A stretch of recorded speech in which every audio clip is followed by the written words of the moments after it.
الذي لم يلد ولم يولد ولم يكن له كفوا أحد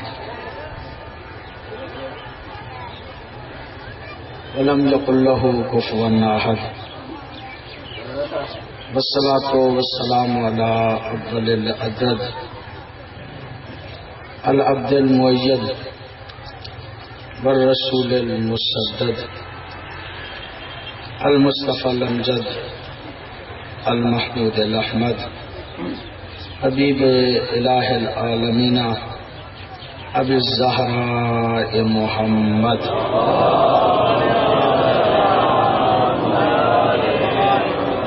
صلی اللہ علیہ وآلہ الطیبین الطاہرین المعصومین الذین لا یقاس بہن الخلق احد واللعنۃ الدائمۃ علی اعدائہم من یوم العداوۃ الى یوم الدین.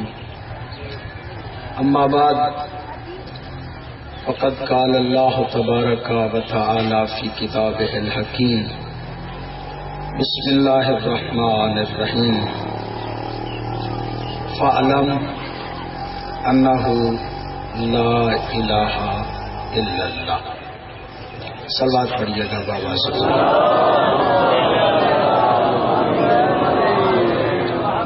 دعا ہے اس پاک بارگاہ میں الہی محمد و آل محمد کا صدقہ مومنین و مومنات کی دلی خواہشات مبنی بر شریعت الہی اپنی بارگاہ میں قبول و منظور فرما. بانیان مجلس کے حوائج شرعیہ اپنی بارگاہ میں قبول و منظور فرما. ان کی توفیقات خیر میں اضافہ فرما. انہیں رزق حلال و واسع عطا فرما. ہر قسم کی پریشانیوں سے دور فرما. ہر قسم کی خوشیاں عطا فرما. اپنے اپنے حوائج شرعیہ کی مقبولیت کے لیے ایک مرتبہ پھر بابا سے بلند سلام.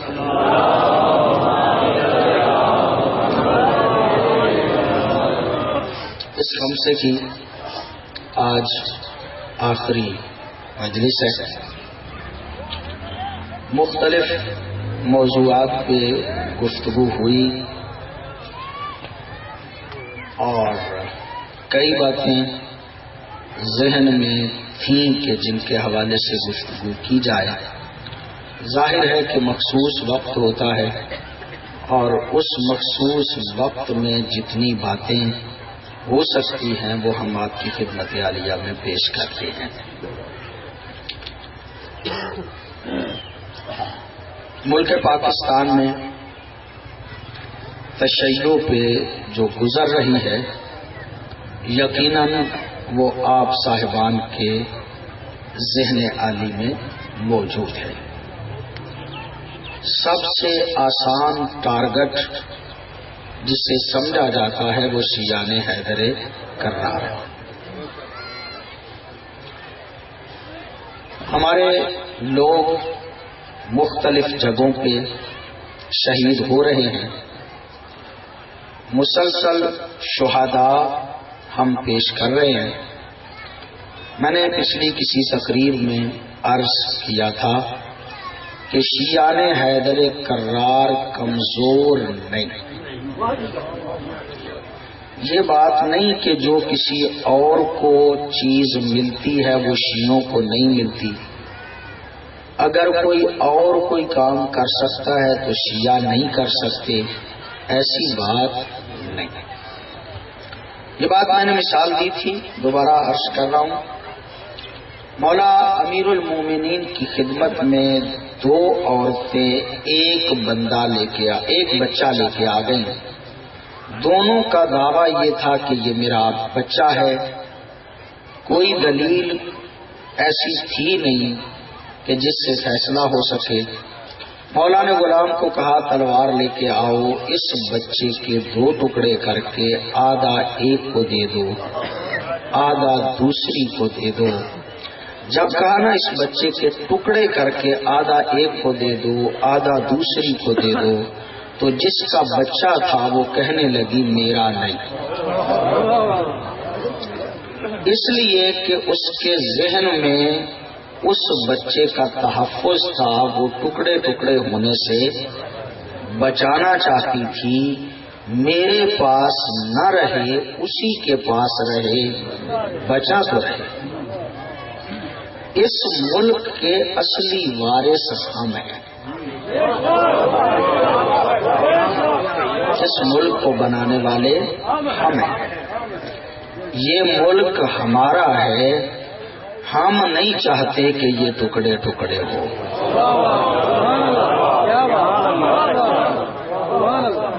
یہ ملک ہمارا ہے، ہم نہیں چاہتے یہ ٹکڑے ٹکڑے ہو۔ جن کا نہیں ہے وہ ٹکڑے کرنا چاہتے ہیں، اور ہم شہید دے دے کے بھی اس کا تحفظ کر رہے ہیں، ہم شہید دے کے بھی اس کا تحفظ کر رہے ہیں۔ لہذا حاکمان وقت سے اور اہل حکومت سے ہمارا مطالبہ یقینی طور پہ ہے، اور یقیناً ہونا چاہیے کہ وہ شیعوں کا تحفظ کرے، وہ شیعوں کی حفاظت کرے۔ ہم ایسوں کو ماننے والے ہیں کہ جو بندوں کو مارنے سے پہلے ان کی نسلوں کو دیکھا کرتے تھے۔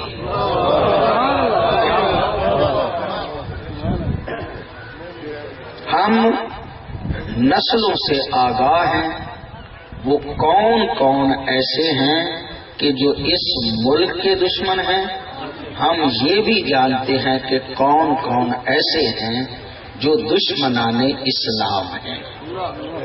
یقینی طور پہ ہمارے صبر کا امتحان نہیں لیا جانا چاہیے۔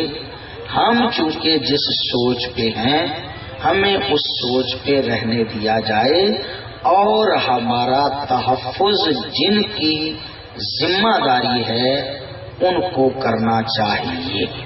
صلوات پڑھ لیجیے گا۔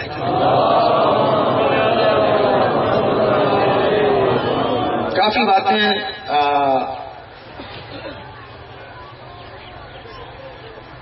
رہ گئی۔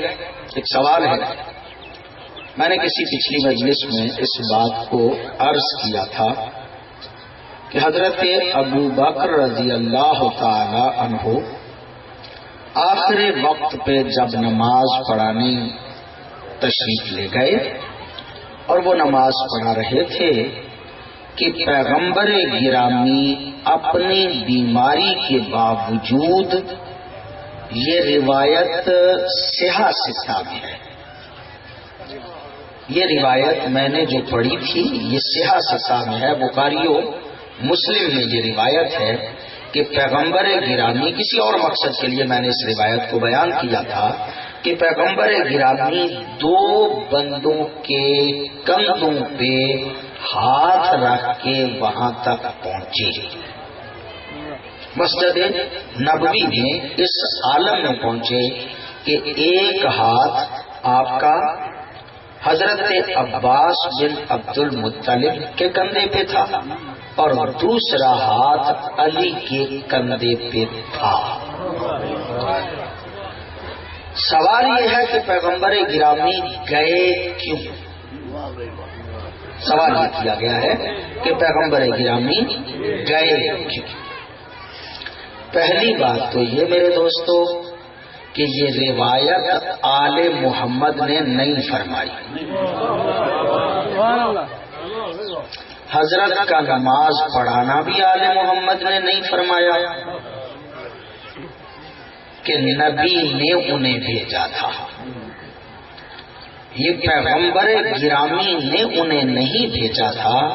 پیغمبر گرامی عالم بیماری میں تھے اور ام المومنین دونوں آپس میں مشورہ فرما رہی تھی کہ میرے بابا کو جانا چاہیے یا تیرے بابا کو جانا چاہیے۔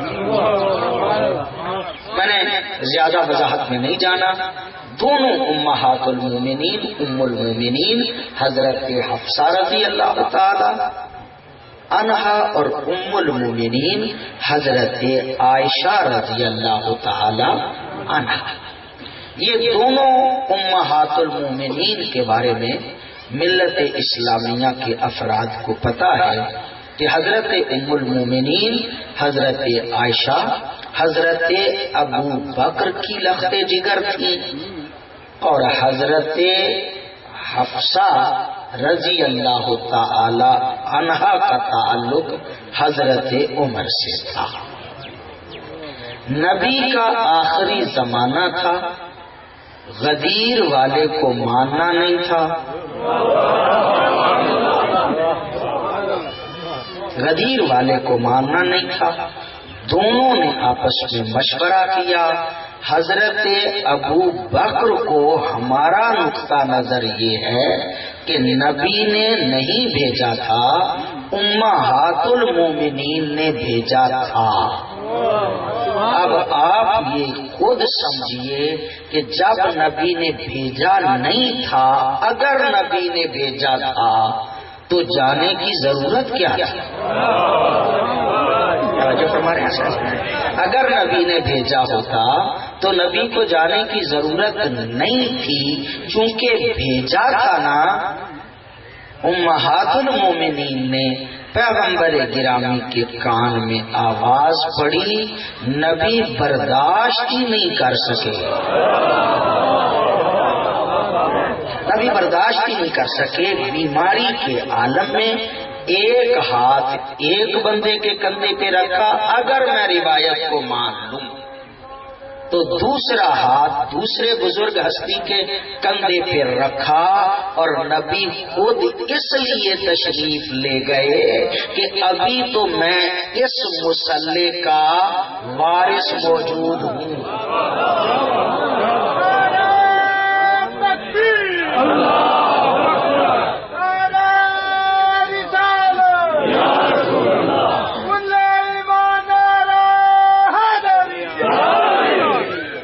اس روایت پہ جو گفتگو اگر کوئی تفصیلی پڑھنا چاہے تو کتابیں موجود ہیں، ان میں پڑھی جا سکتی ہے. میری مجبوری ہے کہ میں اس کو مزید وضاحت نہیں کر سکتا. بس اتنا کہہ کے آج کے موضوع کو شروع کرنا چاہتا ہوں. میں نے وعدہ کیا تھا کئی باتوں کا، اور میں چاہتا ہوں کہ آج تھوڑا تھوڑا ان باتوں کے حوالے سے عرض کروں. ایک تو آیت کریمہ کا مسلسل ترجمہ میں نے آپ کی خدمت میں نہیں پیش کیا. فَعَلَّمْ أَنَّهُ لا الہ الا اللہ.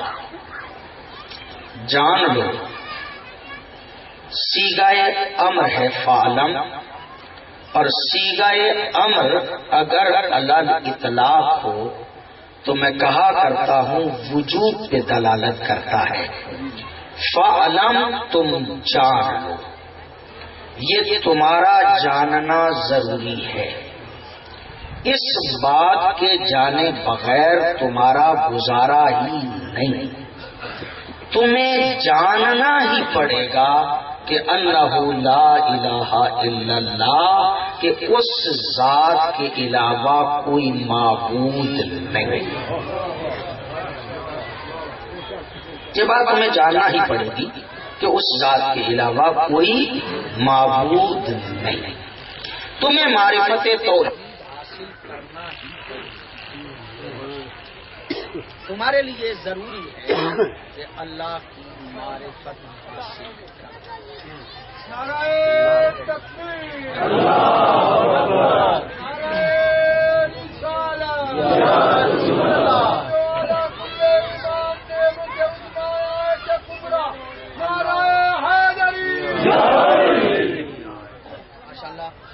توجہ. اسپیکر ٹھیک ہو جائے گا، میری بات سمجھ رہی ہے. میں عرض کر رہا ہوں فعلم، یہ اللہ کی معرفت حاصل کرنا تم پہ واجب ہے، تمہارے لیے ضروری ہے. مولا امیر المومنین ارشاد فرماتے ہیں اول دین معرفت دین کی ابتدا اس ذات توحید کی معرفت سے شروع ہوتی ہے. اللہ کی معرفت ضروری ہے، اللہ کی معرفت حاصل کرنا واجب ہے. اس ذات توحید معرفت ضروری ہے. آپ کے ذہن عالی میری طرف وقت بھی کم ہے اور مطالب بھی کئی، ایک کو آپ کی خدمت میں عرض کرنا ہے۔ معرفت توحید واجب ہے، اللہ کو جاننا ضروری ہے۔ اے اللہ تجھے کیسے جانے؟ ہمارے پاس جو جاننے کے ذریعے ہیں وہ کل 5 ہیں۔ ہم جانتے ہیں دیکھ کے، ہم جانتے ہیں سن کے، ہم جانتے ہیں سونگھ کے، ہم جانتے ہیں چکھ کے، ہم جانتے ہیں مس کر کے۔ اے اللہ تجھے کیسے جانے؟ اس لیے کہ ان 5 طریقوں سے تو سمجھ میں آتا ہی نہیں۔ اے اللہ تجھے کیسے جانے؟ نہ تو دیکھنے میں آتا ہے، نہ سننے میں آتا ہے، نہ چکھنے میں آتا ہے، نہ سونگنے میں آتا ہے، نہ مس کرنے میں آتا ہے۔ اے اللہ تجھے کیسے پہچانے؟ تو ان ذریعوں سے سمجھ میں آتا ہی نہیں۔ ایک جملہ مجھے سید الشہداء کا جو آج کل میں کہہ رہا ہوں وہ آپ کی خدمت عالیہ میں عرض کرنا چاہتا ہوں۔ سید الشہداء فرماتے ہیں ماذا وجد من فقدک و ماذا فقد من وجدک۔ اے اللہ جس نے تجھے پا لیا اس نے کھویا ہی کیا؟ جس نے تجھے پا لیا اس نے کھویا ہی کیا، اور جس نے تجھے کھو دیا اس نے پایا ہی کیا؟ اے اللہ تیری معرفت اتنی ضروری ہے۔ اور پھر حسین فرماتے ہیں سید الشہداء ارشاد فرماتے ہیں کیف یستدل علیک بما ہوا فی وجودہ مفتقر الیک۔ اے اللہ تجھ پہ اسے کیسے دلیل بناؤں کہ جو اپنے وجود میں تیرا محتاج ہے۔ آپ کی توجہ آپ نے غور فرما لیا۔ میں چند جملے اور عرض کرنا چاہتا ہوں۔ اے اللہ تیری معرفت ہو ہی نہیں سکتی۔ میں نے اس جملے کو بار بار سیالکوٹ میں عرض کیا اور دوبارہ عرض کر رہا ہوں آپ کی خدمت میں۔ اللہ کے بارے میں اتنا سمجھ لینا کہ وہ سمجھ میں نہیں آتا، اسی کو اللہ کہتے ہیں۔ اتنا سمجھ لینا کہ وہ سمجھ میں نہیں آتا، جو سمجھ میں آ جائے وہ اللہ نہیں۔ جو سمجھ میں آ جائے وہ اللہ نہیں۔ حسین نے جس اللہ کا تعارف کرایا نہ اس کے ہاتھ ہیں، نہ اس کے پاؤں ہیں، نہ اس کی آنکھیں ہیں، نہ اس کا چہرہ ہے۔ اس لیے کہ جو آنکھیں رکھتا ہو، جو چہرہ رکھتا ہو، جو جسم رکھتا ہو، وہ ایک جگہ پہ محدود ہوتا ہے، اور جو محدود ہو جائے شیعہ اسے اللہ نہیں مانتے۔ جو محدود ہو جائے شیعہ اسے اللہ نہیں مانتے۔ نہ اس کا اپنا چہرہ ہے، نہ اس کی اپنی آنکھیں ہیں، نہ اس کا اپنا ہاتھ ہے۔ یہ تو اس کی مرضی ہے نا کہ کسی بندے پہ نظر پڑ جائے اس کی آنکھوں کو وہ عین اللہ کہہ دے۔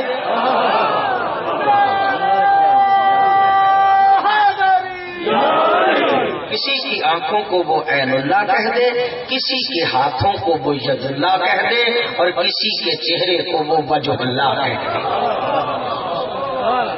پوری آپ کی توجہ، میں آپ کو ساتھ لے کے آگے بڑھنا چاہتا ہوں تاکہ میں اپنے نتیجے تک پہنچ سکوں۔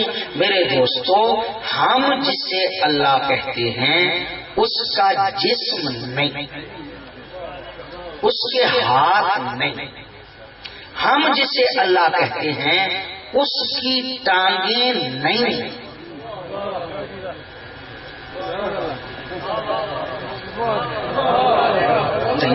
فرما رہے ہم جسے اللہ کہتے ہیں اس کا جسم نہیں، اس کے ہاتھ نہیں، اس کے پاؤں نہیں، اس کی ٹانگیں نہیں.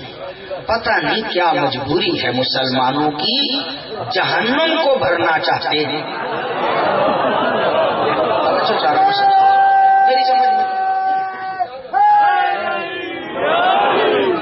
میری سمجھ میں نہیں آتا مسلمانوں کی مجبوری کیا ہے کہ جہنم کو ضرور ہی بھرنا ہے. کبھی صحیح میں یہ نہیں آیا کہ اللہ جنت کو بھرنا چاہتا ہے. یہ جنت کو بھرنے کا کبھی تصور نہیں آیا. جہنم کو بھرنا ضروری ہے. پتہ نہیں مان ایسوں کو چکے ہیں کہ جن کا جنت میں جانا یقینی نہیں تھا.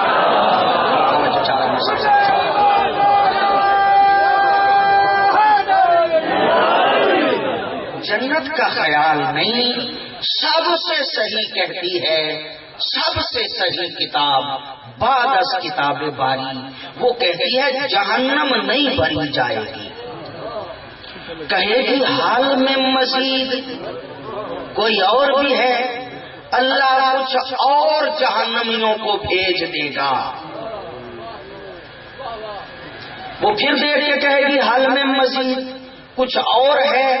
پھر جتنے بچ جائیں گے نا اللہ ان کو بھی پھینک دے گا. جہنم پھر نہیں بھری جائے گی. یہ صحیح بخاری کے لفظ ہیں. پھر کہے گی حال میں مزید. اچھا تجھے بھرنا اتنا ضروری ہے تو اللہ رب العزت اس جہنم کو بھرنے کے لیے اپنی ٹانگ جہنم میں رکھے گا. میں توحید عرض کر رہا ہوں آپ کی خدمت عالیہ میں. صحیح بخاری نے لکھا ہے کہ اللہ اپنی جہنم میں ٹانگ رکھے گا. جہنم چیخ اٹھے گی بس بس بس اب میں بھر گئی. جہنم کو بھرنا اتنا ضروری تھا کہ مسلمانوں نے اللہ کو جہنمی بنا دیا.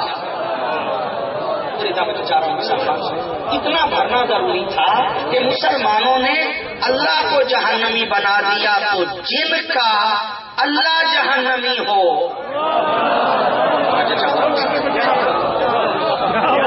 جن کا اللہ جہنمی ہو، میرے خیال میں کیا عرض کروں آپ کی خدمت میں، اگر ٹانگ ہی کو لے جانا تھا تو اللہ کی تو ٹانگیں نہیں، یہ شاید کوئی ٹانگ ایسی ہے. میں کیا عرض کرتا ہوں،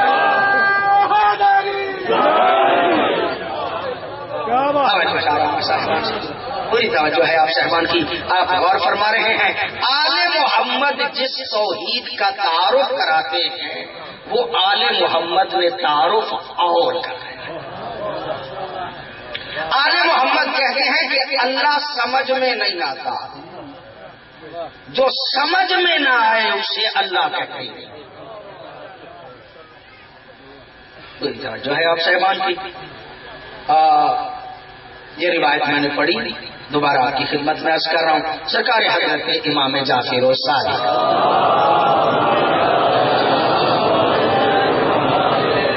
یقیناً آپ عظمت کو جانتے ہیں، سرکار امام جعفر الصادق کی عظمت کو پتا ہے آپ کو. جعفر الصادق کی عظمت کا میرے دوستوں میں کہا کرتا ہوں کہ نہیں، پوری طرح سے جعفر الصادق کو سمجھنے کی مسلمانوں نے کوشش کی.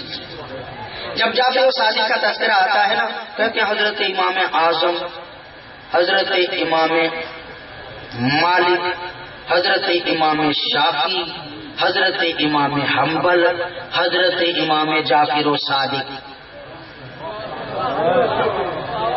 4 فقہ وہ ہیں، 5ویں جعفر الصادق کی فقہ ہے.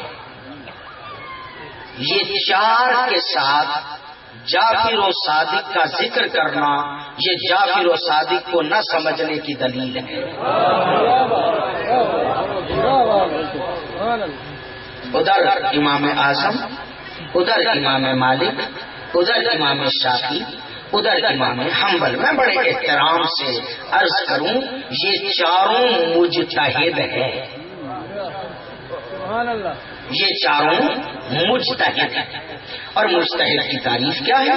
مجتہد کی تعریف یہ ہے کہ المجتہد یخطی و یصیب. مجتہد کا کام محنت کرنا ہوتا ہے. قرآن و سنت اور مدارک دین جو ہیں ان کو سامنے رکھ کے وہ تحقیق کرتا ہے. کبھی صحیح نتیجے پہ پہنچتا ہے, کبھی صحیح نتیجے پہ نہیں پہنچتا. جس میں امکان خطا ہو اسے مجتہد کہتے ہیں. آپ نے غور نہیں فرمایا میں کیا کر رہا ہوں. جس میں امکان خطا ہو اسے مجتہد کہتے ہیں. اور جعفر و صادق اس ہستی کا نام ہے کہ جس میں امکان خطا نہ ہو. جعفر و صادق اسے کہتے ہیں کہ جو معصوم ہو. پوری آپ کی توجہ. اچھا, جعفر و صادق راوی حدیث ہے.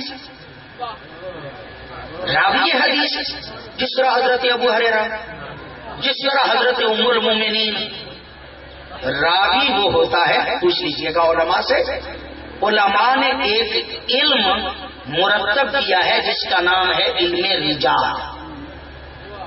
بہت بڑا علم ہے علم رجال. کوئی مجتہد اس وقت تک مجتہد نہیں بنتا کہ جب تک علم رجال نہ پڑھے. یہ علم رجال کیا ہوتا ہے؟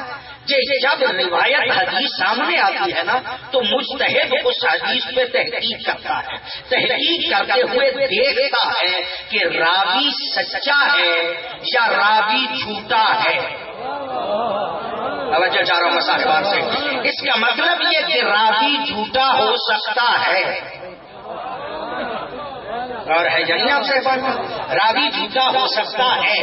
راوی اسے کہتے ہیں جس میں امکان خطا ہو. چلو محتاط لفظ استعمال کرتا ہوں. راوی جھوٹا بسا اوقات نہیں ہوتا لیکن سنتا کچھ اور ہے, بیان کچھ اور کرتا ہے, اس لیے کہ حافظہ ساتھ نہیں دیتا. توجہ چاہ رہا ہوں صاحبان سے.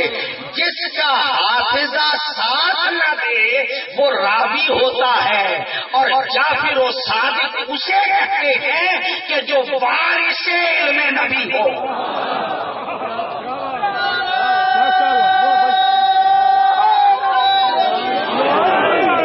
میں بہت آپ کو آگے لے کے چلنا چاہتا ہوں. ایک بات بڑے محترم ہے, حضرت امام اعظم ابو حنیفہ رضی اللہ تعالی رحمت اللہ علیہ. حضرت امام اعظم رحمت اللہ علیہ ایک مرتبہ شاگرد تھے. امام جعفر و صادق کے شاگرد. سنی بھی مانتے, شیعہ بھی مانتے. چلو سنی شیعہ کو چھوڑیے, خود امام صاحب فرماتے ہیں لولا سنتان لہلک النعمان. اگر وہ 2 سال نہ ہوتے کہ جو میں جعفر و صادق کی شاگردی میں رہا تو نعمان ہلاک ہو جاتا. آپ نے غور نہیں فرمایا میں کیا عرض کر رہا ہوں. حضرت امام اعظم کیا فرماتے ہیں, اگر وہ 2 سال نہ ہوتے جو جعفر و صادق کی خدمت میں رہا تو میں ہلاک ہو جاتا. یہ ان کی قسمت ہے کہ ہر دور کے جعفر و صادق کے سامنے یہ کہتے نظر آتے ہیں کہ اگر وہ نہ ہوتا.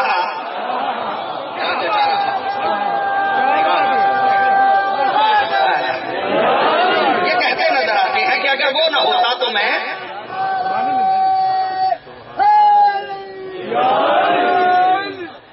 شاگرد مسئلے پوچھنے کے لیے آ گئے. ایک دن توجہ کا طالب ہوں. اچھا 2 باتیں میرے ذہن میں آ گئی. ایک دن تشریف لائے, دستخط دی, مولا اندر آ سکتا ہوں؟ مولا نے کہا نہیں. مولا فرماتے ہیں نہیں تم اندر نہیں آ سکتے. کھڑے ہو گئے, شوق تھا ملنے کا, کھڑے ہو گئے. ایک وفد اور آ گیا, اس نے دستخط دی, مولا اندر آ سکتے ہیں؟ مولا نے کہا ہاں آ سکتے. جب وہ وفد آنے لگا نا تو امام صاحب بھی اس وفد کے ساتھ شامل ہو کے مولا کی خدمت میں آ کے بیٹھ گئے. اب کیونکہ ان کے دل میں کوئی مسئلہ بڑا ضروری تھا جس کو آج عرض کرنا چاہتے تھے, لہذا معصوم کی خدمت میں آ کے بیٹھ کے اس وفد کے بات کرنے سے پہلے کہتے ہیں مولا یہ شیعوں کو سمجھائیں نہ ذرا، یہ فلاں فلاں فلاں کو لعنت نہ کرے۔ توجہ چاہ رہا ہوں میں صاحبان سے، آپ لوگ فرمائیں گے حضرت کو دیکھ کے حضرت امام اعظم دیکھ کے کہتے ہیں کہ مولا سمجھائیے نا ذرا شیعوں کو کہ یہ فلاں فلاں فلاں پہ لعنت نہ کریں۔ مولا دیکھ کے کہتے ہیں لوگ میری بات نہیں مانتے۔ توجہ چاہ رہا ہوں صاحبان سے، معصوم دیکھ کے فرماتے ہیں لوگ میری بات نہیں مانتے۔ یہ جملہ کہنا تھا کہ امام صاحب فرماتے ہیں مولا لوگ آپ کی بات نہیں مانتے، لوگ آپ کی بات نہیں مانتے۔ مولا دیکھ کے فرماتے ہیں ابھی میں نے کہا تھا کہ نہ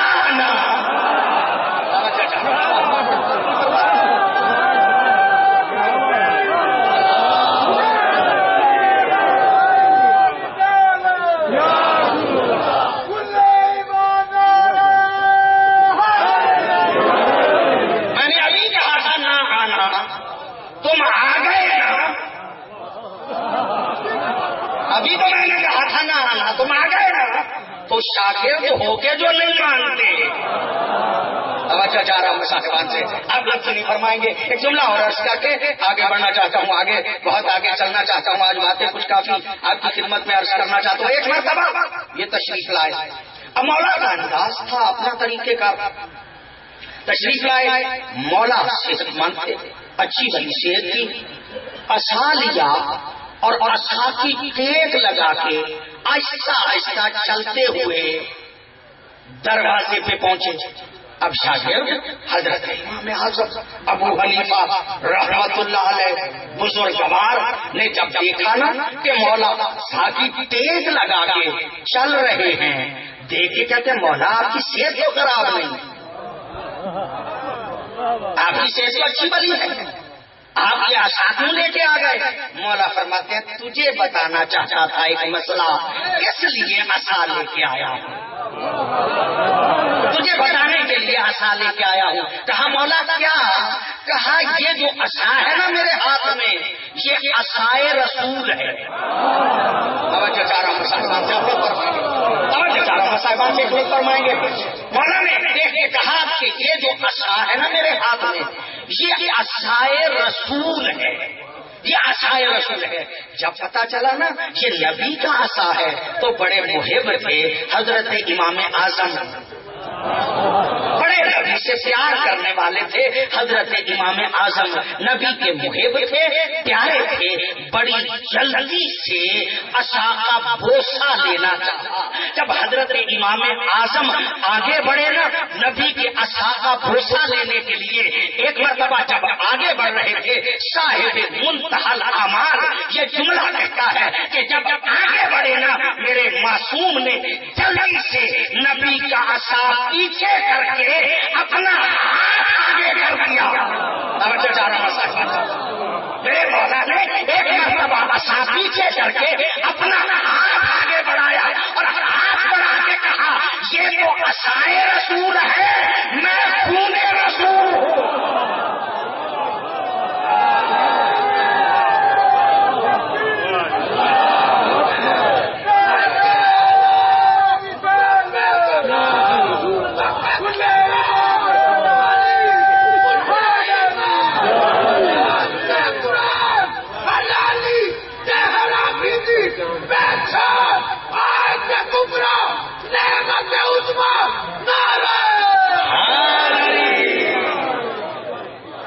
نبی نے عصا کا پیغمبر مولا نے عصا کو پیچھے کیا، ہاتھ آگے بڑھایا، اور نسبتوں کا احترام کرنے والوں اور منہ مبارک کا احترام کرنے والوں اور نبی کے امامہ مبارک کا احترام کرنے والوں اور نالین نبی کا احترام کرنے والوں، ان سب کی نسبت عارضی ہے اور یہ خون رسول ہے۔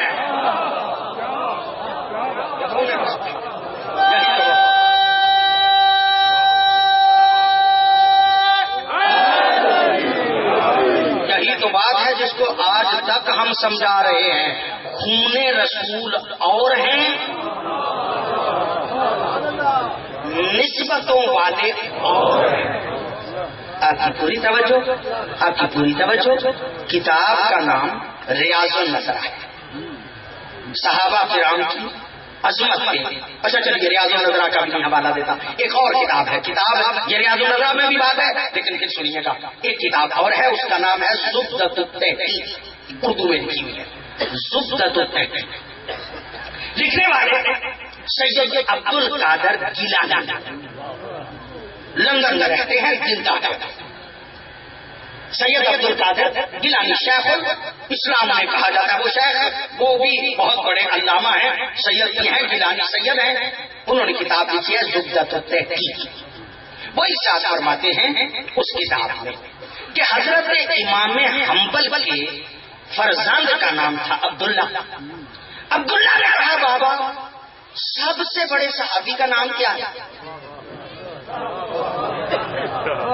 حضرت امام احمد حنبل، ان کے بیٹے نے پوچھا کہ بابا کتاب کا نام زبدۃ التحقیق، کہا بابا یہ بتاؤ سب سے بڑے صحابی کا نام کیا ہے؟ فرمایا حضرت ابو بکر۔ فرمایا دوسرے نمبر پہ آنے والے سب سے بڑے صحابی کا نام کیا ہے؟ فرمایا حضرت عمر۔ فرمایا تیسرے نمبر پہ آنے والے سب سے بڑے صحابی کا نام کیا؟ فرمایا حضرت عثمان۔ فرمایا چوتھے نمبر پہ آنے والے سب سے بڑے صحابی کا نام کیا؟ فرمایا حضرت عبد الرحمن ابن عوف۔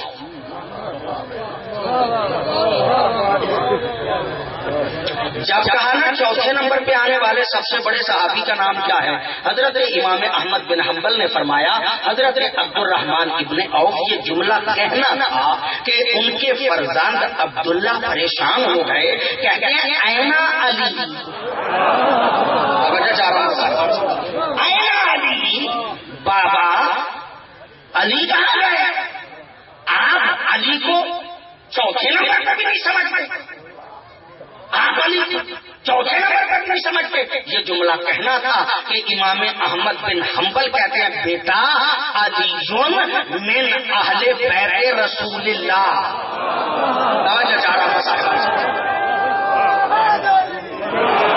علی من اہل بیت رسول اللہ ولا یقاس بہم من خلق احد، ولا یقاس بہم من خلق احد، اور اہل بیت سے کائنات میں کسی کا مقابلہ نہیں کیا جا سکتا۔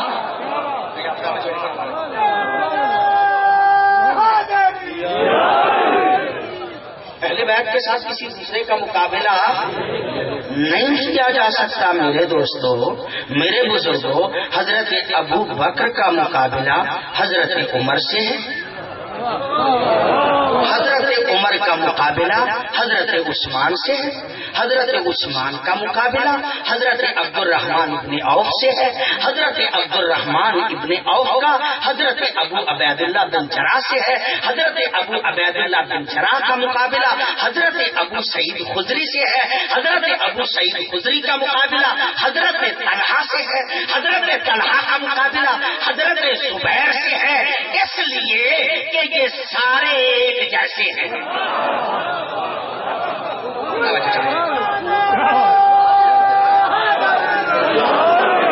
اس لیے کہ یہ سارے ایک جیسے ہیں، اور اہل بیت کا مقابلہ کرنا ہو تو مصطفیٰ کا مرتضیٰ سے کرنا چاہیے، مرتضیٰ کا سید الشہداء سے کرنا چاہیے، سید الشہداء کا زین العابدین سے کرنا چاہیے، زین العابدین کا محمد باقر سے کرنا چاہیے، محمد باقر کا جعفر و صادق سے کرنا چاہیے، اس لیے کہ یہ 14 ایسے ہیں کہ جن کا کردار ایک ہے، جن کی گفتار ایک ہے، جن کا چلنا ایک ہے، جن کا پھرنا ایک ہے، جن کا بیٹھنا ایک ہے، جن کا لیٹنا ایک ہے، جن کا سونا ایک ہے۔ آپ کو سمجھ آئے یا نہ آئے، رب کعبہ کی قسم پیسے خرچ کر کے آپ شب ہجرت میرے ساتھ چلے، مصطفیٰ کی جگہ پہ مرتضیٰ سوئے ہیں، لیکن کافر تک پہچان نہیں سکے کہ مصطفیٰ سوئے ہیں یا مرتضیٰ۔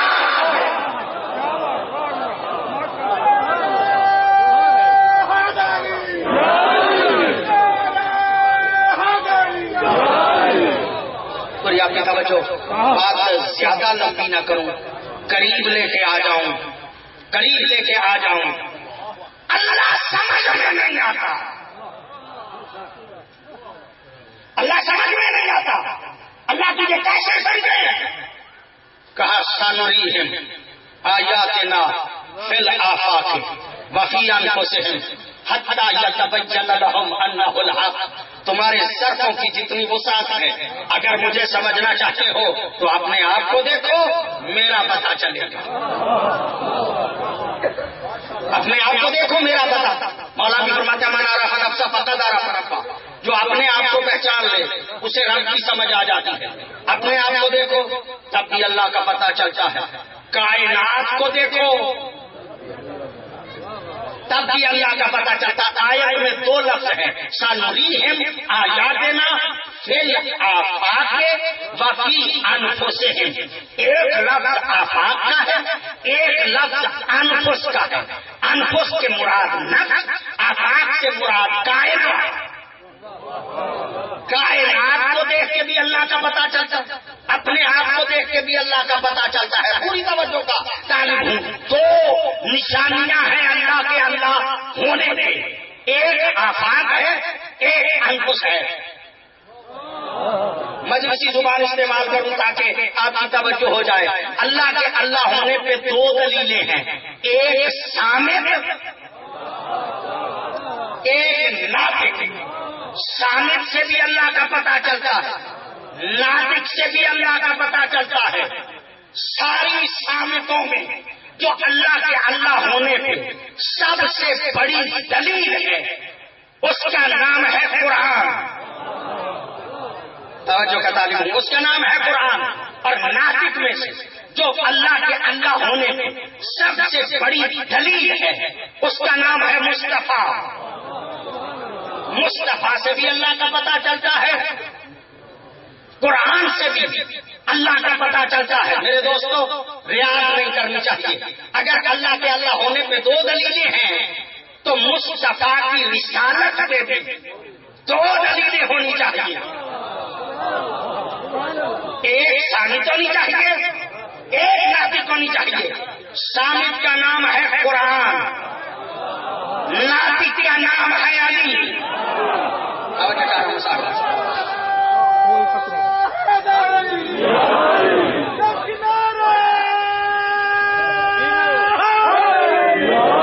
ابھی کوئی توجہ ہو گئی، میں بہت قریب لے کے آپ کے آنا چاہ رہا ہوں. اگر محمد کی رسالت پہ دو دلیلیں ہیں تو پھر علی کی امامت پہ بھی دو دلیلیں چاہیے. ریاض نہیں کرنی چاہیے. علی کی امامت پہ بھی دو دلیلیں چاہیے. ایک صامت ہونی چاہیے، ایک ناطق ہونی چاہیے. صامت کا نام ہے قرآن، ناطق کا نام ہے حسن. ناطق کا نام ہے حسن. اگر حسن کو امام مانتے ہو تو حسن کی امامت میں بھی دو دلیلیں چاہیے. ایک صامت ہونی چاہیے، ایک ناطق ہونی چاہیے. صامت کا نام ہے قرآن، ناطق کا نام ہے حسین. حسین کی امامت میں بھی دو دلیلیں چاہیے. صامت کا نام ہے قرآن، ناطق کا نام ہے زین العابدین. اگر زین العابدین کو امام مانتے ہو تو زین العابدین کی امامت میں بھی دو دلیلیں چاہیے. صامت کا نام ہے قرآن، ناطق کا نام ہے محمد باقر. میں زیادہ آپ کو انتظار نہ کراؤں. اگر ہر امام کے لیے دو دلیلیں چاہیے تو حسن عسکری کے لیے بھی دو دلیلیں چاہیے. ایک صامت ہونی چاہیے، ایک ناطق ہونی چاہیے. صامت کا نام ہے قرآن، ناطق کا نام ہے امام زمانہ. اگر امام زمانہ کو امام مانتے ہو تو امام زمانہ پہ بھی دو دلیلیں چاہیے. ایک صامت ہونی چاہیے، ایک ناطق ہونی چاہیے. صامت کا نام ہے قرآن اور ناطق دنیا کو نظر نہ آیا، لیکن اللہ نے عیسیٰ کو چوتھے آسمان پہ اسی لیے روکے رکھا. اللہ نے عیسیٰ کو چوتھے آسمان پہ اسی لیے روکے رکھا.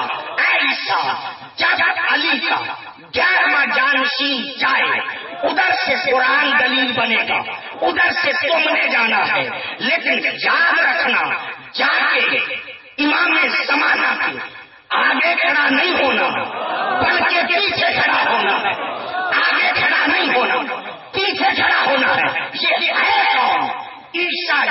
نبی میری ملت اسلامیہ غور کرے، یہ ہے کون؟ عیسیٰ جیسا نبی، معصوم نبی، بیٹا کس کا ہے؟ مریم کا۔ مریم کون ہے؟ معصومہ۔ غور تو کر مسلمان کہ جب مریم جیسی معصومہ کا معصوم بیٹا علی کے پیار میں جانشین کے آگے کھڑا نہیں ہو سکتا، علی کے آگے مکے کے بدو کیسے کھڑے ہو سکتے؟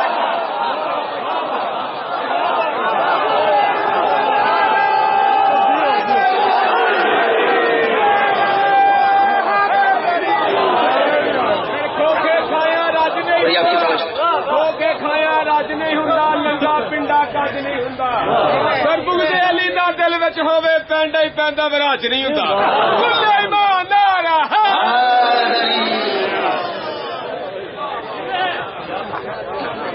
جب لازم والی نارا نامے جائے لگ جب مانا ایک دے دا تیری ہتھے ماری ہے بات او تیری ویکھن والی نہیں آکھا اوے کنے لار دے وچ کیڑا کیتا پج او جھوٹھی مکھی نال لاگے سپ او جان کے بیچ نہیں آکھا چچا تو پا کے کھپ تجھے حقدار دا نہیں آکھا او مر گیا ہو کے مرتد تے تریجے کیڑا کیتا جج سونے نبی شریعہ کج انہیں دیا سچ دی لت لے گئے تھک سارا دنیا میری اللہ کھول کے بنجے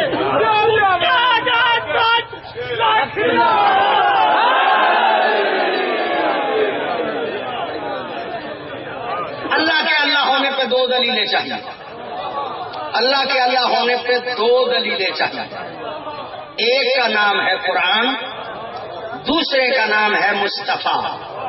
پوری آپ کی توجہ صاحبان کی، ایک دلیل کا نام ہے قرآن، دوسری دلیل کا نام ہے مصطفیٰ۔ میں آپ کی رفع ضمت کر رہا ہوں، بات آپ کی خدمت میں عرض کرنا چاہتا ہوں، اللہ پہ جو دلیل بنے عربی میں اسے آیت کہتے ہیں۔ جو اللہ کے اللہ ہونے پہ دلیل بنے عربی زبان میں اسے آیت کہتے ہیں۔ اللہ کے اللہ ہونے پہ دو سب سے بڑی آیتیں ہیں، ایک آیت کا نام ہے قرآن، دوسری آیت کا نام ہے مصطفیٰ۔ قرآن بھی آیت خدا ہے، مصطفیٰ بھی آیت خدا ہے۔ یقیناً آپ کی توجہ ایک آیت سنیے گا اور آپ کی رفع ضمت کر رہا ہوں، قرآن حکیم کے بارے میں قرآن بھی آیت اور مصطفیٰ بھی آیت۔ قرآن کے بارے میں اللہ کہتا ہے ما ننسخ من آیت او ننسها نأتی بخیر منہا او مثلہا۔ اللہ کہتا ہے میری عادت ہے، میرا طریقہ ہے، میں کرتا ہی ایسے ہوں کہ جب بھی کبھی کسی آیت کو اٹھاتا ہوں تو اس آیت کی جگہ پہ یا اس جیسی کو رکھتا ہوں، میں اس جیسی کو رکھتا ہوں یا اس سے بہتر کو رکھتا ہوں۔ اللہ کا طریقہ یہ ہے کہ جب بھی کسی قرآن کی آیت کو اٹھاتا ہے تو اس کی جگہ پہ یا اس جیسی کو رکھتا ہے یا اس سے بہتر کو رکھتا ہے۔ تو جب اللہ کی عادت ہے کہ جب بھی کسی آیت کو اٹھاتا ہے تو اس کی جگہ پہ یا اس جیسی کو رکھتا ہے یا اس سے بہتر کو رکھتا ہے، تو جب مصطفیٰ کو اٹھائے گا، جب مصطفیٰ کو اٹھائے گا تو مصطفیٰ کی جگہ پہ یا مصطفیٰ جیسے کو رکھے گا یا مصطفیٰ سے بہتر کو رکھے گا، یا مصطفیٰ سے بہتر رکھے گا۔ کائنات میں بعد از خدا بزرگ تو ہی، قصہ مختصر، اللہ کے بعد اگر کوئی ذات ہے تو وہ ذات مصطفیٰ ہے، مصطفیٰ سے بہتر ہے ہی کوئی نہیں۔ اب جب مصطفیٰ کو اٹھائے گا تو مصطفیٰ کی جگہ پہ اسے رکھے گا جو مصطفیٰ جیسا ہو۔ پوری توجہ چاہ رہا ہوں میں صاحبان سے، مصطفیٰ کی جگہ پہ اسے رکھے گا جو مصطفیٰ جیسا ہو۔ چلو سارے مل کے دیکھتے ہیں کہ مصطفیٰ جیسا ہے کون، چلو سارے سارے مل کے دیکھتے ہیں کہ مصطفیٰ جیسا ہے کون. اب علماء کہتے ہیں کہ نبی کے ممبر کے 4 زینے تھے. سب سے اوپر نبی بیٹھا کرتے تھے, سب سے اوپر نبی بیٹھا کرتے تھے. جب حضرت ابو بکر رضی اللہ تعالی عنہ خلیفہ بن کے ممبر نبی کے قریب آئے نا, انہوں نے ممبر نبی کو بھی دیکھا, اپنے آپ کو بھی دیکھا. توجہ چاروں میں صاحبان سے, انہوں نے ممبر نبی کو بھی دیکھا, اپنے آپ کو بھی دیکھا. جب ممبر کے قریب گئے نا, جہاں پہ نبی بیٹھا کرتے تھے وہاں پہ نہیں بیٹھے, ایک زینہ نیچے بیٹھ گئے. حضرت نبی کی جگہ پہ کیوں نہیں بیٹھے؟ فرماتے میں نبی جیسا نہیں.